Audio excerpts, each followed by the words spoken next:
kisah kepada adik, kisah tauladan Nabi Rasulullah SAW dengan sifat lemah lembutnya.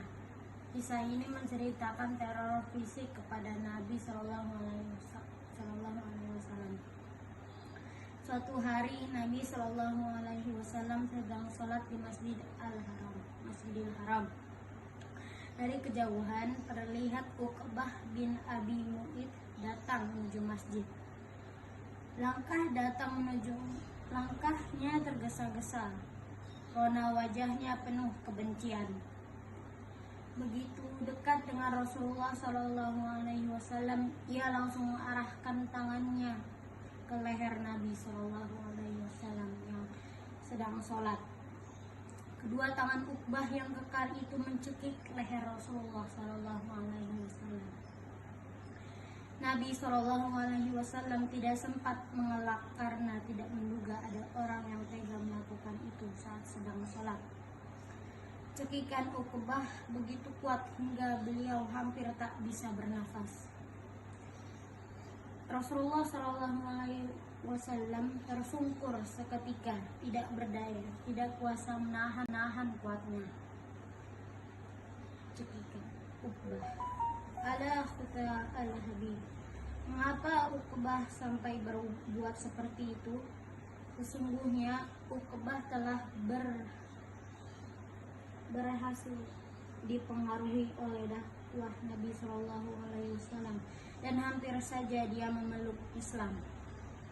Namun niat itu dikecam oleh sahabat terdekatnya, yaitu Abu Jahal. Sungguh haram wajahku bertemu wajahmu, dan haram ucapanku bertemu dengan ucapanmu, sampai engkau berani meludahi wajah Muhammad, ujar Abu Jahal. Uqbah lalu melakukan apa yang diucapkan Abu Jahal dan turunlah ayat. Dan ingatlah hari ketika itu orang yang zalim menggigit dua tangannya seraya berkata, aduhai, kiranya dulu aku mengambil jalan bersama-sama Rasul. Kecelakaan bersalah bagiku.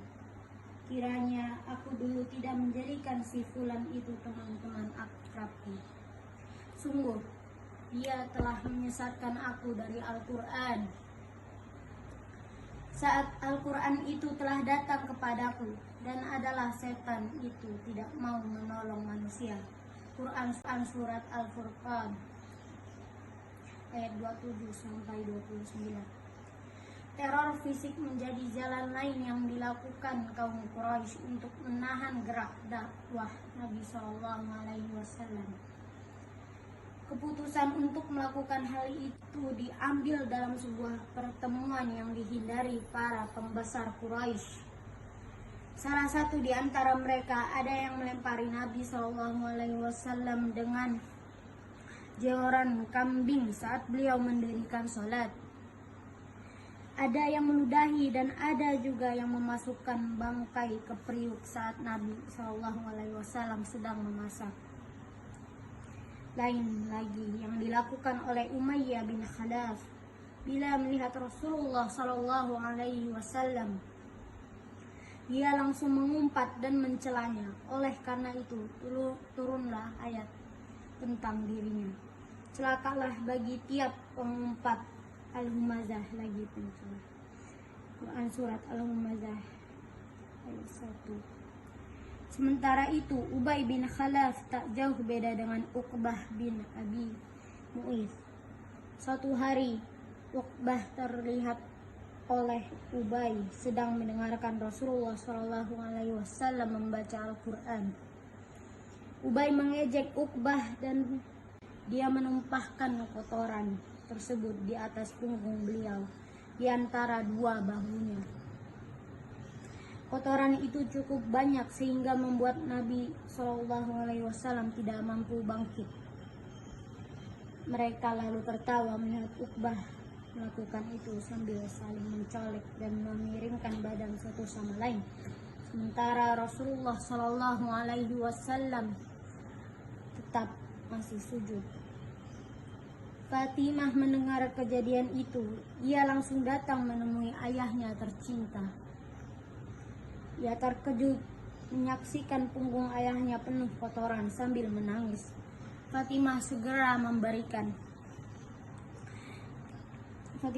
membersihkan tubuh ayahnya dari kotoran. Baru setelah itu Rasulullah SAW mengangkat kepalanya. Sang ayahanda yang mengetahui anaknya menangis berkata dengan lembutnya, "Jangan menangis wahai putriku. Sungguh Allah akan menolong ayahandamu." Rasulullah SAW berdoa, "Ya Allah, hukumlah orang-orang Quraisy ini dalam perang Badar. Uqbah menemui ajalnya." Hadis Bukhari. Hadis riwayat Bukhari. Assalamualaikum warahmatullahi wabarakatuh.